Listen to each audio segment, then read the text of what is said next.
Vamos abrir as nossas Bíblias em 1 Samuel 9, a gente vai ler alguns versos e o restante do texto a gente vai lendo conforme fomos expondo, certo? Diz assim a palavra do Senhor: Havia um homem de Benjamim, cujo nome era Quis, filho de Abiel, filho de Zeor, filho de Becorate, filho de Afias, benjamita, homem de bens. Tinha ele um filho cujo nome era Saul, moço e tão belo, que entre os filhos de Israel não havia outro mais belo do que ele. Desde os ombros para cima sobressaía todo o povo. Extraviaram-se as jumentas de Quis, pai de Saul. E disse Quis a Saul seu filho: Toma agora contigo um dos moços, dispõe-te e vai procurar as jumentas. Então, atravessando a região montanhosa de Efraim, a terra de Salisa, não as acharam. Depois passaram a terra de Salim, porém elas não estavam ali. Passaram ainda a terra de Benjamim, todavia não as acharam. Vindo eles então à terra de Zuf, Saul disse a seu moço, com quem ele ia: Vem e voltemos, não suceda que meu pai deixe de se preocupar com as jumentas e se aflija por causa de nós.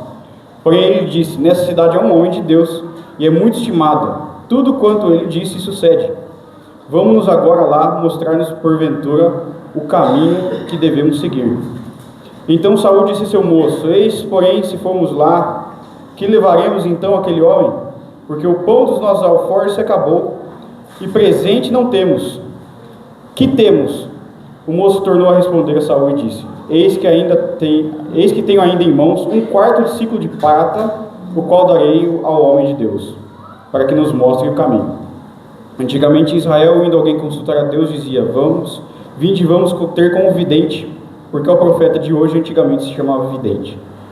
Então Saul ao moço disse: Dizes bem, ainda pois vamos. E foram-se à cidade onde estava o homem de Deus. Até aqui, vamos orar.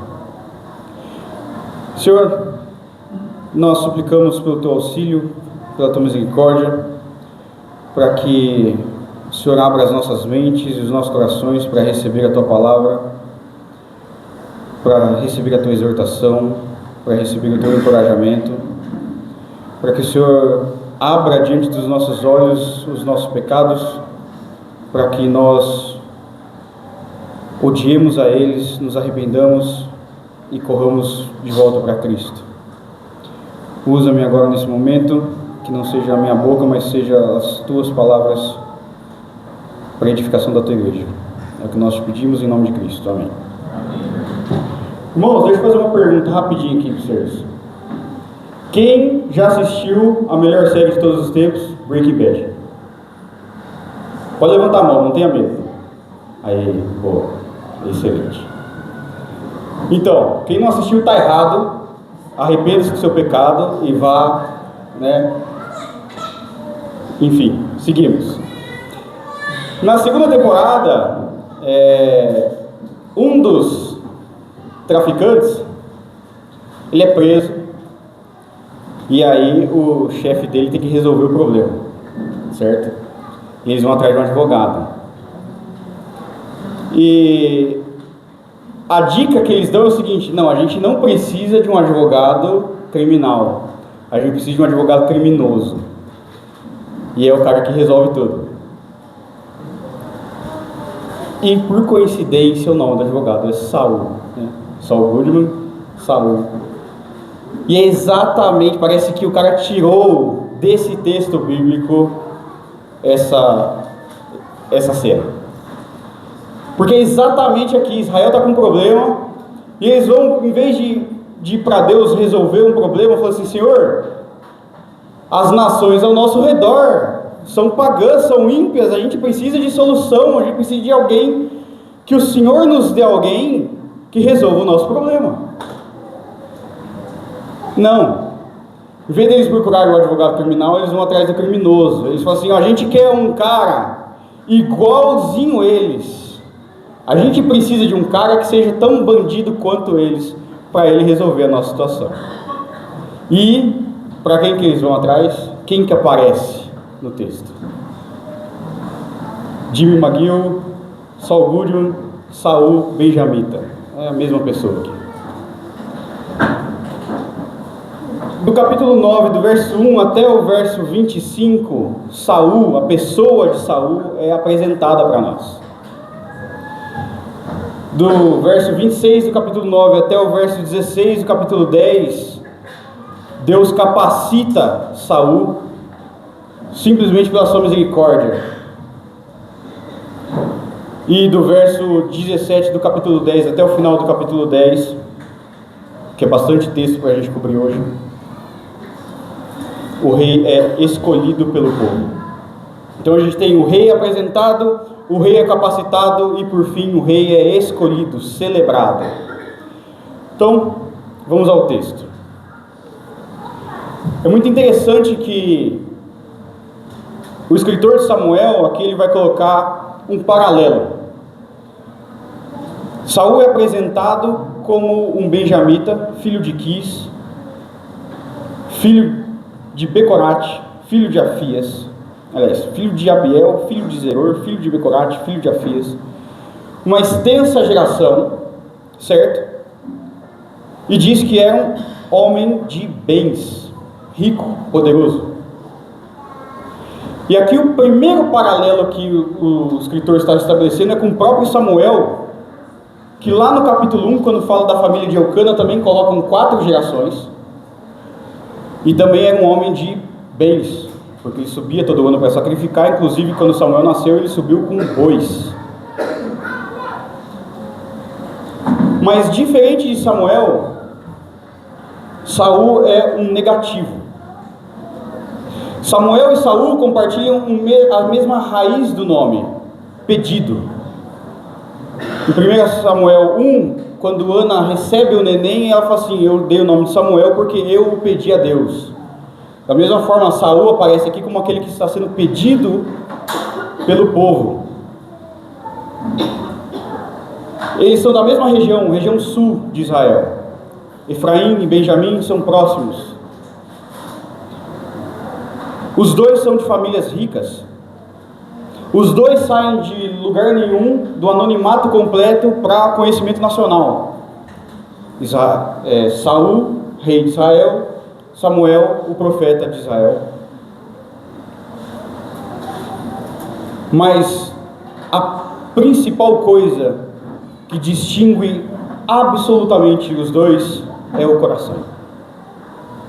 Enquanto o texto de Samuel vai dizendo que aquele menino crescia em graça e em favor do Senhor, Saul aqui, tudo que ele tem é altura.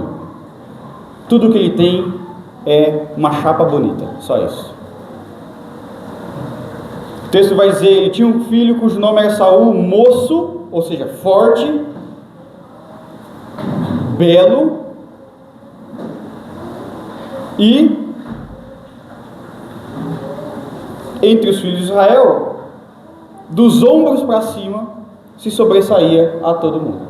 Ele era alto, só. E essa característica de alto, vocês não vão ser vendo aplicadas ao povo de Deus. Em Números, o povo inimigo é alto. Em Crônicas, o povo inimigo é alto. Os assírios são chamados de altos. Por quê? No capítulo 8, o povo foi pedir: eu quero um rei igual a eles. Eu preciso de alguém que seja igual a eles. Um rei conforme as nações, segundo as nações, do jeito deles. E Deus fala para Samuel assim: não fica bravo não. Atende o que eles querem. Atende ao que eles querem. E Deus vai, no mínimo dos detalhes, achar alguém que seja, inclusive, fisicamente parecido com ele. E aí vai piorando. Do verso 3 ao 10 a gente tem a crise da família de Saul, né? Algumas jumentas são perdidas. E jumento era um animal caro naquela época. Jumento é um animal caro, porque é um animal grande, um animal que requer mais cuidado. E aqui o texto vai nos mostrar o quão incompetente Saul é. Ele não serve para pastorear, ele não é pastor, ele não consegue cuidar de jumenta, quem dirá um povo. Ele está com um escravo, ele está com um servo dele, e mesmo assim Ele sai procurando em um monte de lugar e ele não acha. Ele não acha. Ao contrário de todos os líderes do povo de Deus, aliás, Deus funda o seu povo a partir de pastores. Abraão era pastor, Isaac era pastor, Jacó era pastor, Moisés, o grande profeta, o libertador, pastor. Deus tem um pastor que cuida das suas ovelhas. O nosso supremo pastor, Cristo. Parece óbvio que para cuidar do povo de Deus você precisa saber cuidar de ovelha. E Saul aqui não consegue nem cuidar de jumenta. Incompetente, completo incompetente. E aí, quando eles entram na região ali onde Samuel vive, ele fala assim: ah, meu pai já deve ter até largado mão dessas jumentas aí, ou seja, não ia fazer falta. Vamos voltar para casa antes que ele comece a se preocupar comigo. O mimado, né? O filho mimado, né? E aí, o servo dele tem mais conhecimento bíblico do que Saul. Ele fala assim: não, a gente está numa região aqui que tem um cara que é homem de Deus. Vamos lá perguntar para ele, vamos lá consultar com ele. E olha a mentalidade pagã de Saul aqui. Ah, mas a gente não tem nada para pagar ele. Era tão corriqueiro o suborno, comprar o favor do Senhor, coisa que a gente não vê hoje, né? Você dá um terreno e é abençoado. Você não tem mais essas coisas hoje. Mas é uma mentalidade pagã tão absurda que Saul, para ele, é natural. Vamos lá, mas a gente não tem nada, não tem nem pão. O que eu vou dar para o cara? Eu não tenho como pagar. E aí o escravo tira uma moeda do bolso e fala assim: olha, tem isso aqui, ó, acho que dá, né? Ah, deve dar, vamos lá. Mentalidade pagã. Ele não sabe como Deus lida com o povo dele. Ele não sabe como Deus cuida do povo dele. E aí ele vai. No verso 11, ele chega na cidade, ele encontra com algumas mulheres que estão lá indo tirar água. E aquelas mulheres têm mais visão espiritual, têm mais consciência espiritual do que Saul. A gente vai ver um pouquinho mais para frente. Mas ele chega na cidade, ele pergunta onde é que a gente pode encontrar o vidente. E aqui o autor ele faz um parênteses, né?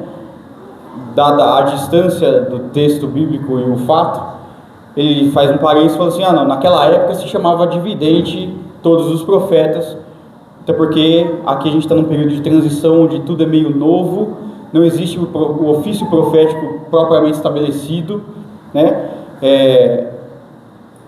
Então eles falam, né, onde é que está o vidente? Elas falam, dão um caminho, fala, ele vai lá sacrificar para o monte, corre que vocês conseguem pegar ele. E é interessante que no verso 14 fala assim: pois a cidade ao entrarem, eis que Samuel lhe saiu ao encontro para subir ao alto. Vamos pular uns versos aqui. E no verso 18 ele diz assim: Saul se chegou a Samuel primeiro, no meio da porta. Ou seja, eles estavam chegando, Samuel estava saindo, os dois trombaram na porta. E aí Saul chega para Samuel e fala assim: mostra-me, peço-te, onde é a casa do vidente? Ou seja, ele não fazia ideia de quem era Samuel. Samuel que por anos já estava julgando Israel. Samuel que era conhecido de todo o povo, tanto que todo o povo foi até Samuel no capítulo 8 para pedir a ele um rei. Samuel que saía peregrinando entre as cidades de Israel. Saul nunca tinha nem visto ele. Completamente cego. Completamente cego. Mas nesse meio aqui a gente tem a providência de Deus.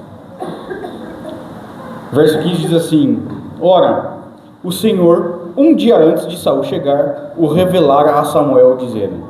E aqui a ideia de revelação é de um conhecimento que Deus entregou para Samuel completo. Não havia nada a respeito de Saul que Samuel não conhecesse já. E ele disse: amanhã, a estas horas, te enviarei um homem da terra de Benjamim, o qual ungirás por príncipe sobre o meu povo de Israel, e ele livrará o meu povo das mãos dos filisteus. Porque atentei para o meu povo, pois o seu clamor chegou a mim. Aqui, irmãos, a gente tem escancarado diante dos nossos olhos como a providência de Deus é misericordiosa e graciosa.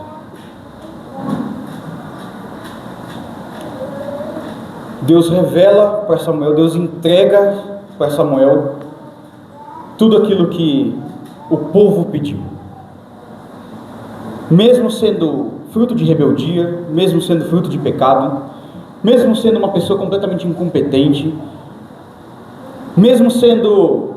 É como se Deus fosse buscar lá fora alguém para ser rei do seu próprio povo. E Samuel está plenamente ciente disso. Samuel está plenamente ciente disso.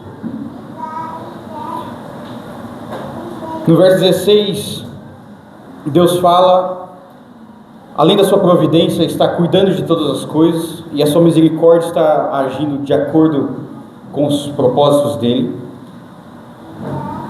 Ele fala exatamente para que Saul está sendo levantado como rei. No verso 26 ele fala assim: o qual ungirás por príncipe sobre o meu povo. E veja, Deus não abre mão de chamar Israel de seu povo. Deus não está compartilhando o trono dele com alguém. Deus não está se levantando do seu trono e cedendo o trono para alguém. Ele está dizendo: ele vai cuidar do meu povo, porque eu estou permitindo. E ele livrará o meu povo da mão dos filisteus. Saul só tinha uma coisa para fazer, uma tartaruga para cuidar: livrar o povo dos filisteus. E aí, mais lá na frente, né, no capítulo 15, a gente vai ver que nem essa tartaruga ele consegue cuidar, que ela escapa, aliás, ele mata ela, né? E no verso 17, o tom aqui é pejorativo, quando ele fala assim: porque atentei. Quando Samuel viu a Saul, o Senhor lhe disse: eis o homem de quem eu te falara, este dominará sobre o meu povo. Esse dominará é um tom pejorativo, porque ele está fazendo referência exatamente a tudo aquilo que nós vimos no capítulo anterior. Ele tomará os seus filhos, ele tomará as suas filhas, ele tomará as suas propriedades, ele tomará o seu gado. É um tom pejorativo não do domínio que Deus descreve lá em Gênesis 1:26, que ele dominará sobre as coisas, sobre os animais, sobre a criação, debaixo da minha permissão. Mas não, é um domínio opressivo, um domínio mau. Então o povo, veja o que Deus está colocando diante dos olhos de Samuel. Samuel, o povo pediu um rei para livrar eles dos filisteus. Eu vou dar, mas eu vou dar um rei que seja tão ruim quanto os filisteus.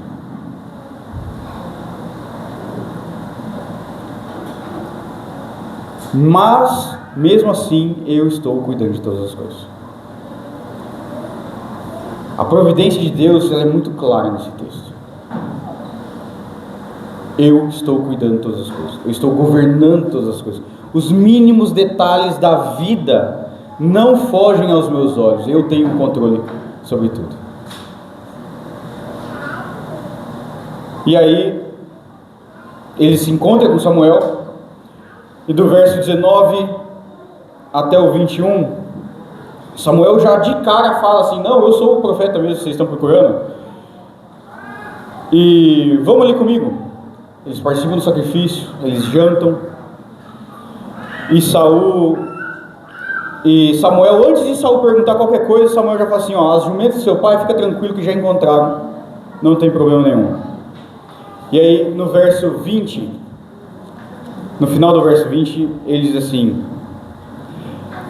para quem está reservado tudo o que é mais precioso em Israel, se não é para ti e para toda a casa de teu pai?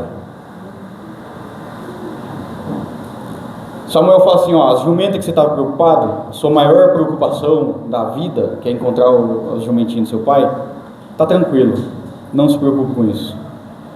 Mas eu vou te dar outra coisa para você se preocupar. Deus vai te entregar o bem mais precioso dele para você cuidar.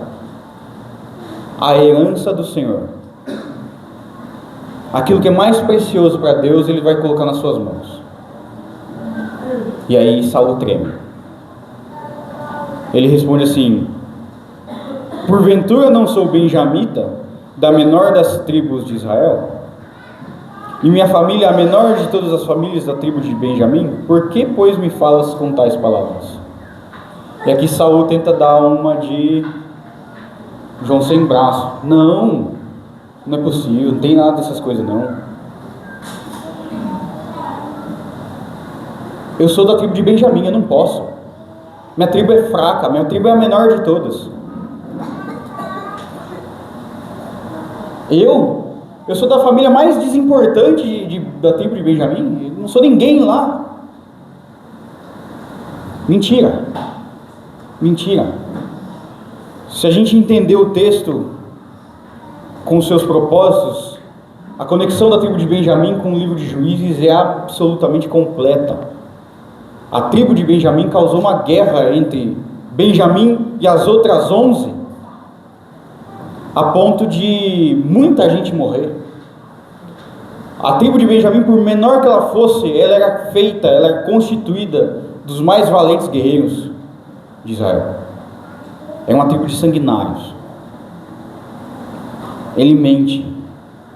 Deus está levantando ele para livrar o povo dos filisteus. E ele fala assim: não, mas eu sou de Benjamim, a gente não faz nada, a gente é tipo a Suíça, a gente não se envolve. Mentira. Eu sou da menor das casas de Benjamim. Mentira. O texto começa falando que ele era rico, ele era de uma família poderosa. Saul não quer responsabilidade. Saul não quer se responsabilizar. Saul põe para fora aquilo que está no mais profundo do seu coração. Ele quer continuar vivendo a vida dele do jeito que ele sempre quis. E mesmo assim, diante desse rei, o pior rei possível que nos é apresentado, Samuel, em completa obediência ao Senhor, do verso 22 até o verso 25, Samuel honra Saul. Você vai comer do melhor, você vai ter a minha hospitalidade completa, porque Samuel não é doido de ir contra aquilo que o Senhor determinou. Samuel sabe que Deus está cuidando de todas as coisas, que Deus está conduzindo a história nos mínimos detalhes. Samuel tem plena consciência de que Deus está agindo, mesmo que ele não consiga entender como. Ele confia no Senhor. E ele trata Saul como se ele já fosse o rei coroado. E do verso 26 até o verso 16 do capítulo 10, então nós entramos na segunda parte do nosso sermão, que é Deus capacitando esse rei. Samuel dispensa o menino: seu servo vai na frente, eu tenho uma coisa para falar com você. Espera, como ele fala ao verso 27, final do verso 27: dize ao moço que passa diante de nós, tu, tendo ele passado, espera, que te farei saber a palavra de Deus. E aí Samuel pega um vaso de azeite, derramou sobre a sua cabeça, o beijou e disse: não te ungiu porventura o Senhor por príncipe sobre sua herança, o povo de Israel? Primeira coisa, o primeiro ato de Samuel diante de Saul é ungir, é mostrar que Saul foi escolhido a dedo por Deus. O Senhor te ungiu, não sou eu que estou derramando um óleo. Isso aqui é só um símbolo daquilo que o Senhor já fez em você. O Senhor te ungiu por príncipe sobre a sua herança, como guardião da herança do Senhor, como protetor do povo de Deus. E aí ele fala assim, do verso 2 até o 7, Samuel informa a Saul para que ele tenha convicção daquilo que Deus está fazendo na vida dele. Ele fala assim: quando te apartares hoje de mim, acharás 2 homens junto ao sepulcro de Raquel, no território de Benjamim, em Zeuzá, os quais te dirão: acharam seus jumentos que foste procurar. eis que teu pai já não pensa no caso delas e se aflige por causa de vós. Verso 3: quando dali passares adiante chegares ao carvalho de Tabor, ali te encontrarão 3 homens que vão subindo a Deus a Betel, levando 3 cabritos, outro 3 bolos de pão e outro um odre de vinho. Eles te saudarão, te darão 2 pães e receberás da sua mão. E por fim, então seguirás a Gibeá Elohim, Gibeá de Deus, em algumas traduções, que mais para frente vocês vão ver que vai mudar para Gibeá de Saul,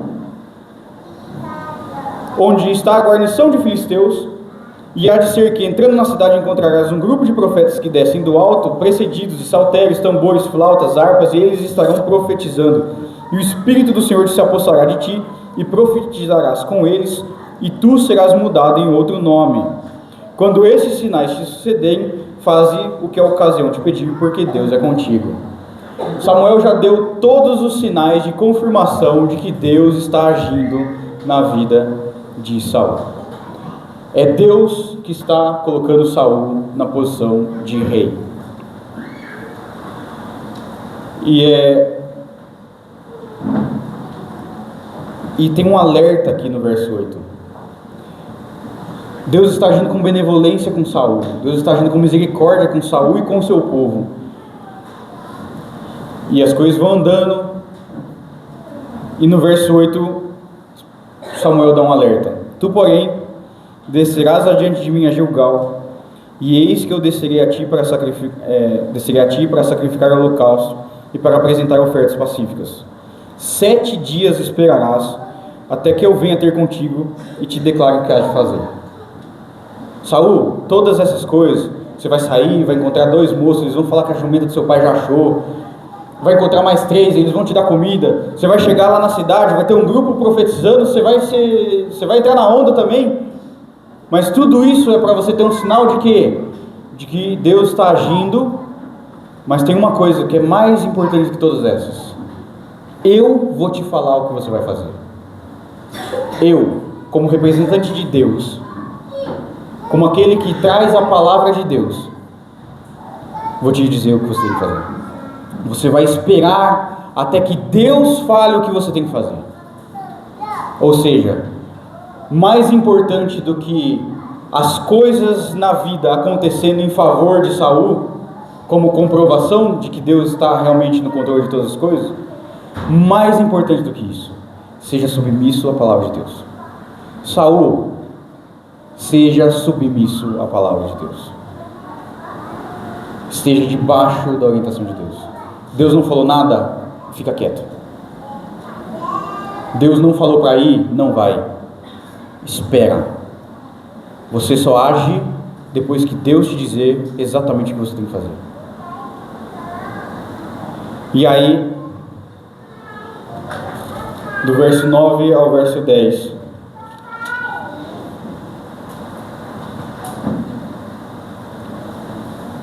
acontece algo que posso dizer maravilhoso. Saul, esse ímpio, esse pagão, esse traste, ele se vira para despedir de Samuel, e aí o texto diz assim: Deus lhe mudou o coração, e todos esses sinais se deram naquele mesmo dia. Aquele cara que estava com a mentalidade completamente corrompida, aquele cara que não queria nenhum tipo de responsabilidade, aquele Saul que fala, não, dá uma de João sem braço, que não quer saber de ser rei, porque ele não quer saber de responder a ninguém, de cuidar de ninguém. Aquele cara tem a sua disposição central mudada. Deus pega esse coraçãozinho egoísta e idólatra e ele muda. Mas aqui a gente não pode entender, gente, como conversão. A gente tem que entender à luz do contexto em que as coisas estão acontecendo. A gente está saindo do período dos juízes e entrando no período da monarquia. Nós estamos saindo do período em que Deus levantava pessoas com um propósito específico para depois então termos o reino de Israel, o povo de Israel estabelecido como nação. A gente ainda está num contexto tribal, num contexto onde cada tribo, cada povo faz ali o que acha que está certo. E Samuel, como aquele pilar da palavra de Deus, tentando conduzir todo o povo. E do verso 10, ele chega em Gibeá, e aí lembre-se, Gibeá é a cidade onde o levita joga a concubina para ser violentada a noite toda, a cidade dos benjamitas. E desce o grupo de profetas cantando, tocando, louvando ao Senhor, profetizando. E verso 10 diz assim: e o Espírito de Deus se apossou de Saul, da mesma forma como ele se apossou de todos os juízes para libertar o seu povo. E ele diz assim: e ele profetizou no meio deles. E aqui sim você pode entender o ato profético como aquele estado de êxtase, onde o louvor e a comoção e forte emoção, porque o ofício profético, como eu já falei, não estava estabelecido devidamente em Israel. Então não há problema nenhum em entender que aqui as pessoas estavam cantando completamente emocionadas, tanto que a partir do verso 11 até o 16, o que se vê é que esse comportamento novo de Saul, que é completamente estranho à pessoa de Saul, é tido como um motivo de zombaria. Saul vira um motivo de chacota, as pessoas ficam olhando assim: ah lá, o que profetiza entre os outros lá.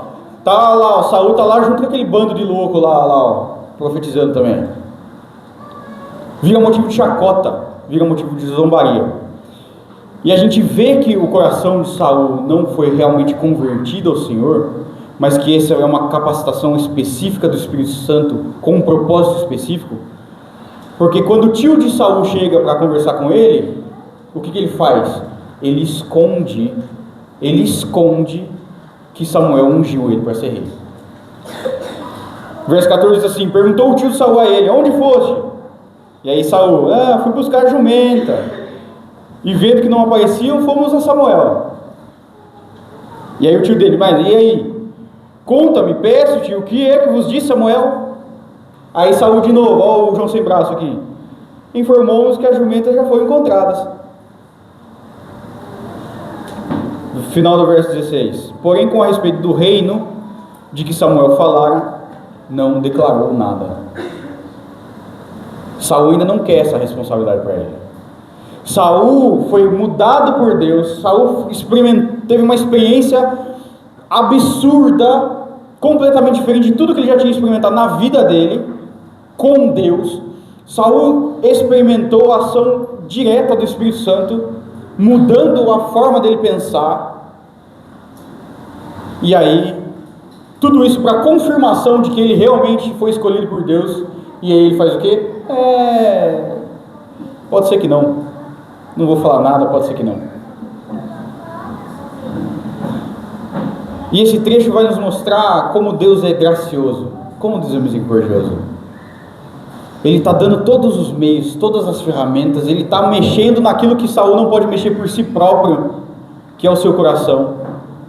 E mesmo assim, ele insiste em viver do jeito dele. E aí, capítulo 10, do verso 17 em diante, nós vemos que finalmente esse rei que Deus já confirmou, ele vai ser escolhido entre o povo. Diz assim o verso 17: convocou Samuel o povo ao Senhor em Mispá e disse aos filhos de Israel: assim diz o Senhor, Deus de Israel: fiz subir a Israel do Egito e livrei-vos das mãos dos egípcios e das mãos de todos os reinos que vos oprimiam. Mas vós rejeitastes hoje a vosso Deus, que vos livrou de todos os vossos males e trabalhos, e lhes dissesse: não, mas constitui um rei sobre nós. Agora, pois, ponde-vos perante o Senhor pelas vossas tribos e pelos vossos grupos de milhares. Apresentem-se diante do Senhor todas as tribos e os vossos clãs. Esse tom que Deus fala com Israel por meio de Samuel é um tom de sentença. Todos vocês vão se apresentar agora diante do Senhor, e o Senhor está julgando todos vocês. E do meio de vocês vai sair aquele que eu estou estabelecendo não só como rei, mas como meio de disciplina sobre vocês. E tendo Samuel feito chegar todas as tribos, verso 20 em diante, foi indicada por sorte de Benjamim, tendo feito chegar a tribo de Benjamim pelas suas famílias, foi indicada a família de Matri, e dela foi indicado Saul, filho de Quis. E aqui, de novo, a gente volta naquele Saul que foi apresentado no começo do capítulo 9. Cadê Saul? Ninguém acha Saul. E aí o povo pergunta: será que ele está aqui no meio de nós? Será que é verdade isso? E aí Deus revela: ele está ali, pega lá, que ele está no meio das bagagens.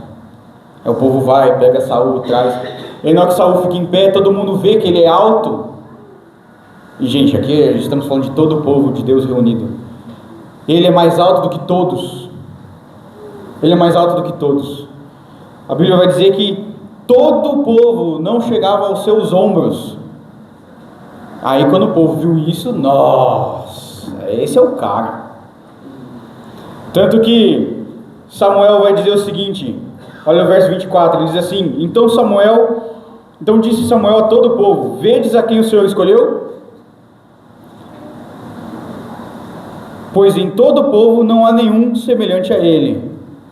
Isso aqui é quase uma sátira. Ah lá, ó quem que vocês escolheram aí. Eu estava lá escondido no meio do negócio. Está vendo quem vocês escolheram? E aí, a cegueira do povo. Então todo o povo rompeu em gritos, exclamando: Viva o rei! Viva o rei! É o cara que a gente precisa. A gente não precisa mais de Deus. A gente está rejeitando a Deus mesmo. Esse é o cara que precisa sentar no trono. Não é mais o Senhor. É Ele que vai nos livrar de todos os males. O verso 25 diz assim: Declarou Samuel ao povo o direito do reino, escreveu num livro e pôs perante o Senhor. Então despediu Samuel todo o povo, cada um para a sua casa. Samuel fez exatamente aquilo que estava descrito em Deuteronômio. O que Saul deveria ter feito, copiar a lei, Samuel fez, colocou diante do Senhor. E veja, quem continua governando? É o Senhor. É a palavra do Senhor que continua conduzindo o povo. Tanto que Samuel falou assim: agora volte cada um para a sua casa. Saul vai junto. Saul pega as coisinhas dele. Olha lá, verso 26. Também Saul se foi para a sua casa a Gibeá. Saul acabou de ser aclamado rei. O que ele faz? Vou voltar para minha casa agora. Não tem mais nada para fazer hoje. Estou tranquilo. Pega as coisinhas dele, vai embora. Mesmo assim, olha Deus agindo de novo com graça. E foi com ele uma tropa de homens cujo coração Deus tocava. Deus capacita Saul com seu espírito. Deus dá experiências para Saul por meio do seu espírito. Deus agora está levantando homens fortes, corajosos do meio da nação para confirmar o reinado de Saul. Falando assim: esses homens, eu toquei no coração desses homens para eles te seguirem, para eles te acompanharem. Eu estou te dando um exército. E olha que interessante, verso 27 diz assim: Mas os filhos de Belial, ou alguns ímpios, ou em algumas outras traduções vão estar alguns vadios, disseram: Como poderá esse homem salvar-nos? Eles estavam certos. Como que esse cara vai nos salvar? Um cara covarde, um cara que não sabe de nada. Como que esse cara vai nos salvar? Mesmo assim, a palavra de Deus chama eles de filhos de Belial, inúteis, imprestáveis. Porque quem colocou Saul na posição que Saul estava foi o Senhor. Não é aqui duvidar, esses homens não estão duvidando da capacidade de Saul, que era completamente questionável. Esses homens estão duvidando da capacidade de Deus escolher Saul.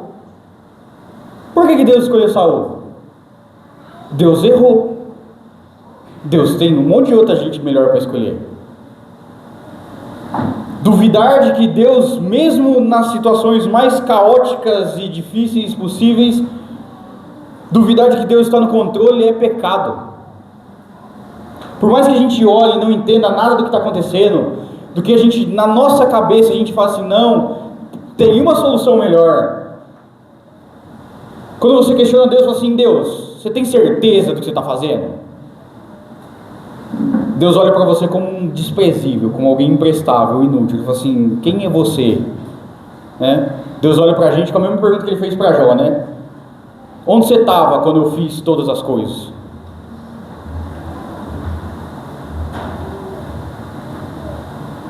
Porém, com respeito ao reino, final aqui, né?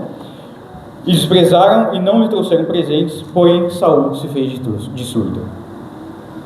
Saul simplesmente ignorou. Ah, não quer me trazer presente? Tudo bem, não tem problema. Ah, não quer me reconhecer como rei? Não tem problema. Eu só estou aqui porque Deus me mandou estar aqui. E isso me fez pensar muito a respeito de Provérbios 20 e 24, que diz: os passos do homem são dirigidos pelo Senhor. Como, pois, entenderá o homem o seu caminho? Cada passo que nós damos é dirigido pelo Senhor. E nós não precisamos entender os seus caminhos. Porque nós sabemos que tudo aquilo que Deus faz é bom, perfeito, agradável, e o seu nome é glorificado no final de todas as formas. E isso me começou a trazer um forte pensamento a respeito de como Deus governa todas as coisas, mas principalmente como Deus governa dentro de uma situação, ou sobre uma situação que é envolta de pecado como essa. O povo que se rebela contra Deus e não quer mais saber do governo do Senhor, é um cara que, pelo amor de Deus, o currículo dele é bom para pegar 36 anos de cadeia. Como então olhar e ver Deus conduzindo todas as coisas num mar de pecado, de rebeldia e rebelião, e afronta um povo que aponta para Deus e fala assim: não, nós queremos fazer do nosso jeito, nós queremos um rei que seja igual o das outras nações. E Deus me levou a refletir sobre esse texto de Atos 2 que nós lemos mais cedo. Cristo, o Cristo que desde antes da fundação do mundo era o Cordeiro imolado de Deus, aquele que Deus se agradou em moer, como diz Isaías 53. Vocês mataram ele. A pregação de Pedro é muito clara. Estava decretado desde a eternidade: o Cristo, o Filho de Deus, irá morrer. E a sentença que Pedro dá é direta: vocês, nós matamos ele.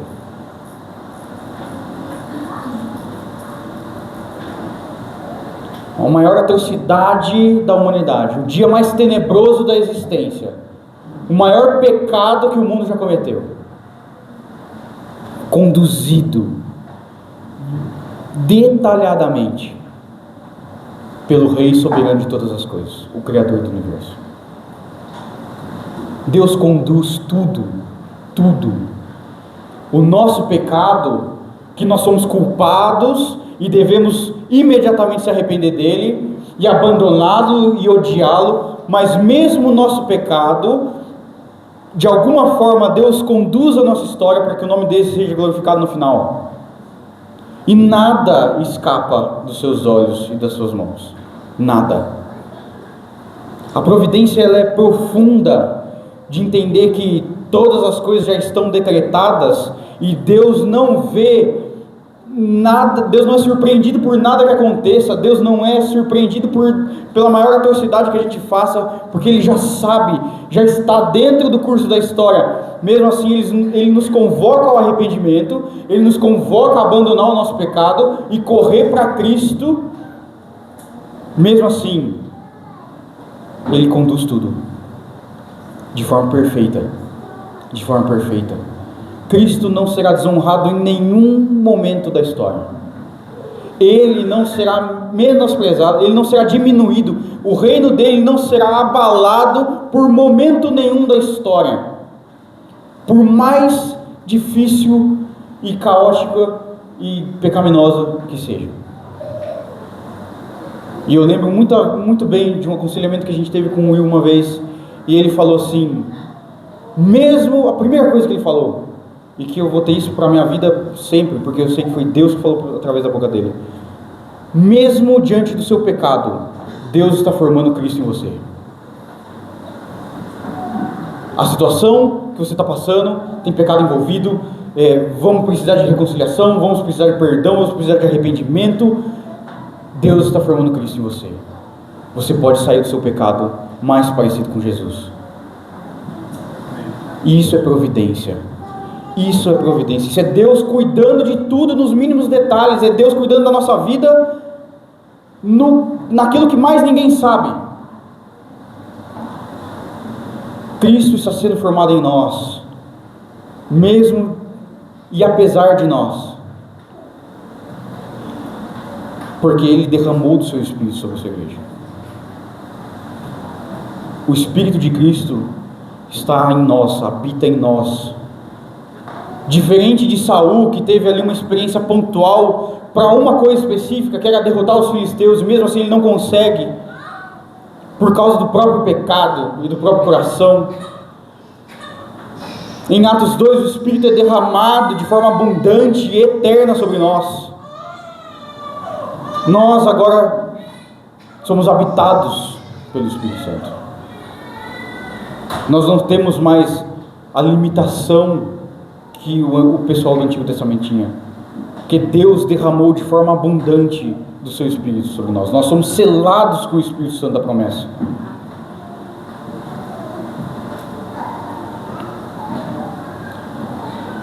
Nós podemos, por causa do Espírito Santo, viver para Deus e não para nós mesmos. E algumas aplicações, duas somente. Primeiro é o seguinte: nós, num primeiro momento, somos exatamente tanto Israel quanto Saul. Nós, por nós mesmos e pelo nosso coração, nós somos ímpios, nós somos pagãos, idólatras. Nós nos rebelamos contra Deus, nós dizemos: o seu governo não é bom. Ao mesmo tempo que nós mesmos, a gente quer falar, né? Deus, o seu governo não é bom, deixa que eu cuido. E aí a gente é Saul, né? Incompetente, cego, não tem um mínimo de discernimento, mentalidade completamente corrompida. A gente não consegue cuidar de uma jumenta que está na nossa mão, quem dirá de nós mesmos?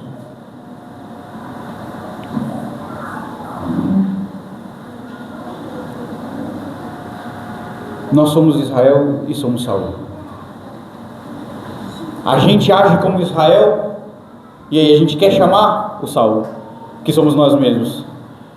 E a gente não resolve nada, a gente só piora a situação, as coisas só vão degringolando, porque nós queremos confiar na força do nosso próprio braço, e o nosso braço não sabe fazer nada. Em vez de nós nos entregarmos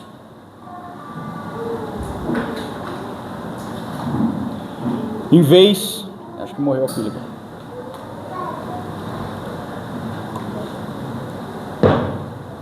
Em vez... Não.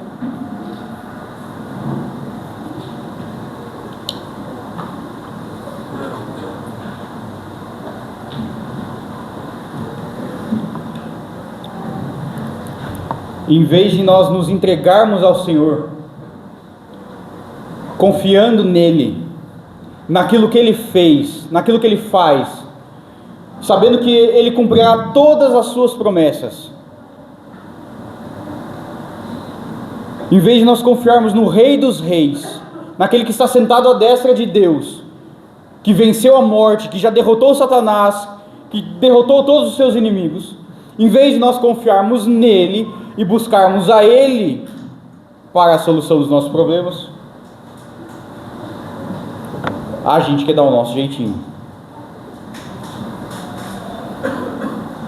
Cristo é o Rei que não falha.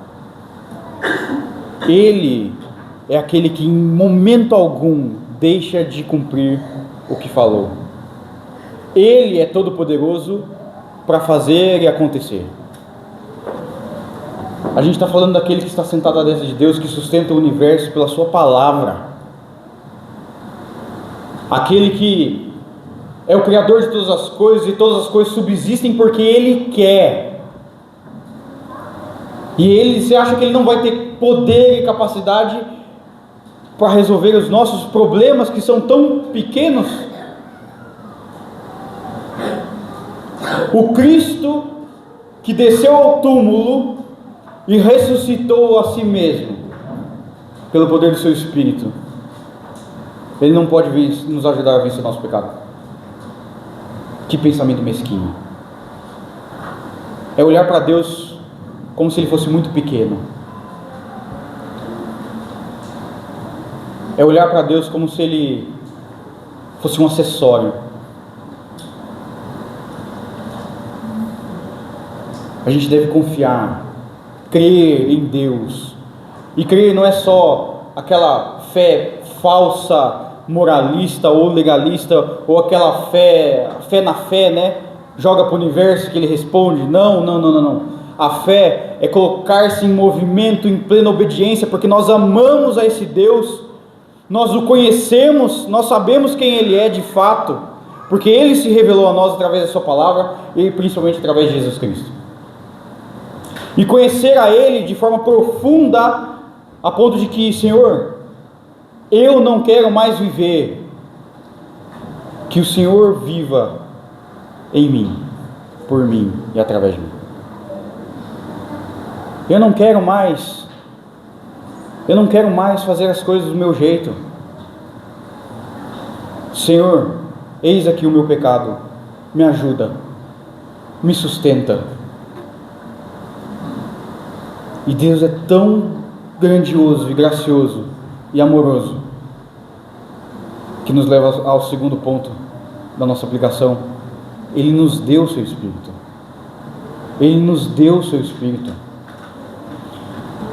Em João, Cristo fala: quando eu for, eu vou enviar um novo Consolador, um outro Consolador, um igual a mim,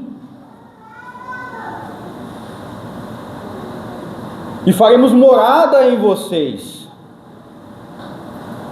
para que em tudo Ele auxilie e lembre a vocês, instrua vocês, ensine a vocês a viver de forma que glorifique a Deus.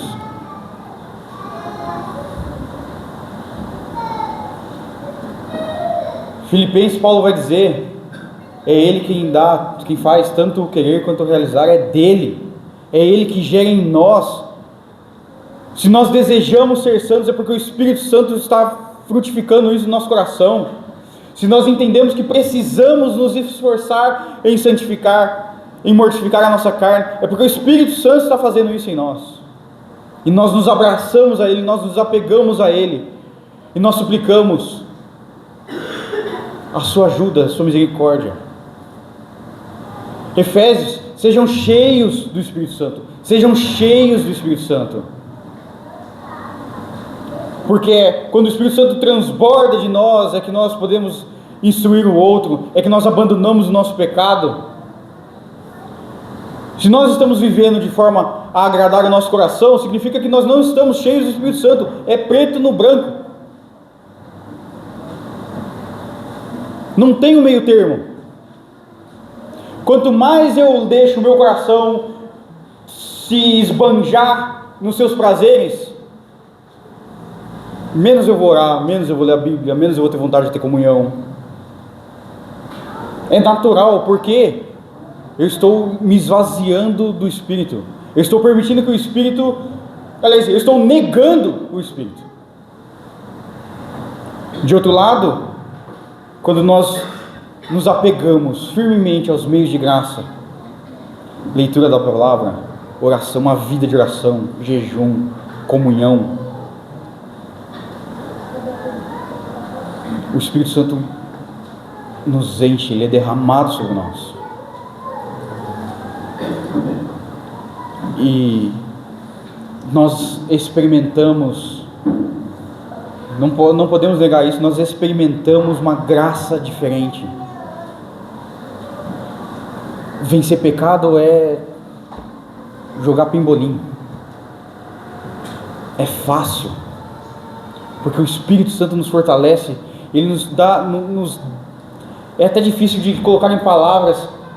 O Espírito Santo nos enche de uma forma tão profunda, ele nos dá uma visão tão clara de quem Deus é e de como nós amamos a esse Deus. Ele nos leva a amar a esse Deus. E como eu posso ofender o ser mais belo do universo? Como eu posso preferir agradar o meu coração do que agradar o Rei soberano de todas as coisas?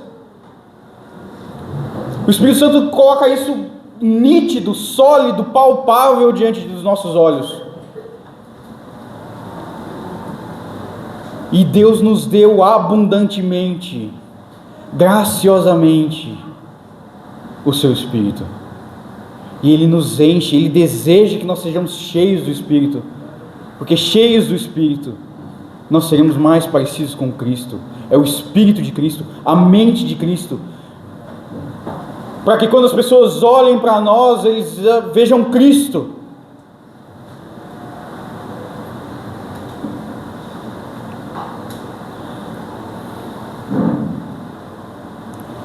Não negligencie, irmãos, tão maravilhosa graça e tão abundante amor que Deus derramou sobre a sua igreja, sobre nós, na nossa vida diária, rotineira, nas pequenas coisas que nós fazemos, por meio do Espírito Santo. Em momento algum, chame a si mesmo para resolver os seus problemas. Em momento algum, confie no seu braço para resolver os seus problemas. Se entregue, ame ao Senhor de todo o teu coração, com todas as tuas forças, com todo o teu entendimento, e Ele vai te encher do Espírito Santo. Ele vai nos encher do teu Espírito. Curve suas cabeças, vamos orar.